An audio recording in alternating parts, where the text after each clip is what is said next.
One of the things that comes to mind first when I think of Morrowind is the great houses, the great dark elf houses, and the often very kind of complex and delicate political balance between all of them. They are very different in the way that they appear and their role in that society. You could walk in one direction in Vvardenfell and come across a landscape and a people that's very different from the one that you just experienced not 15 minutes ago in another part of the island. When we were, designing some of the outfits and the armors for the game, like if I had to summarize it in one word, alien, I think is a really good word to describe that. A lot of these armors, when you wear them, you look uniquely Morrowind. It's really a look that you wouldn't see anywhere else in Tamriel.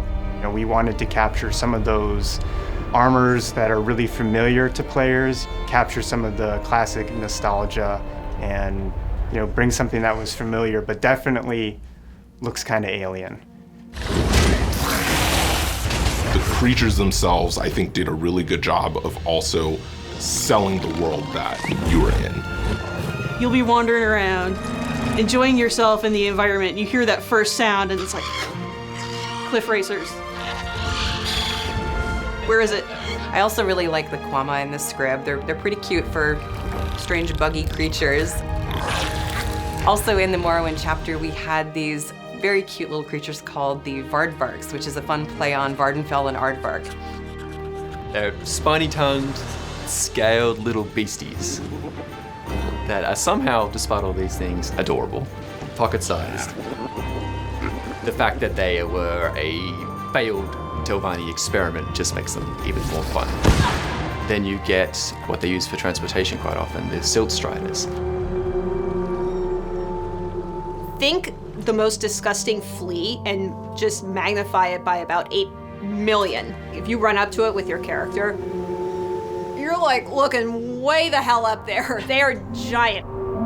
There's plenty of spaces and cultures and lands in Tamriel that are sort of in that more traditional sense, high fantasy or traditional fantasy or medieval fantasy. But Morrowind is the game that gives us permission to go crazy every once in a while and show something unusual and alien. And going back to Apocrypha was going to give us that chance to do it again, so that's always something we look forward to.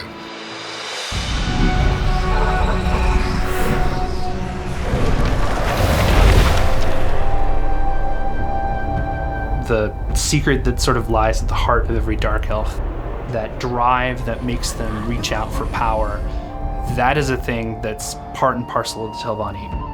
We're heading into the Telvanni Peninsula. We're also getting to see Apocrypha, which is like this really ultra spooky, creepy area, and I just love that stuff. Finding the visual cues, finding the metaphors and the visuals that can connect the two of them, and yet keep them both distinct and keep them both within their own, lore space is always fascinating and always fun to do.